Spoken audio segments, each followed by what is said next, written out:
In this video, we are going to see how we can download any TikTok video. It's a very simple and straightforward process here, guys. First of all, let's suppose that it is someone else's video and you want to download it. All you have to do is just click on the share button on the right hand side. Click on this. And from here, you will get the download option down here at the bottom where all those options are. Click on that and it will be downloaded right away.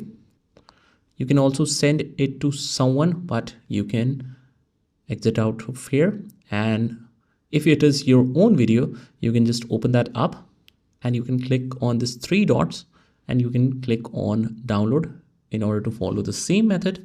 And if you want to see those downloaded videos where they are gone, what you do is just open up the album and it is right here. As you can see under the camera or under the all photos, you can find all of those TikTok videos here. And that is how we do it. I hope you found this video helpful, and if you did, hit the like button and subscribe to our channel, and I will see you in the next one.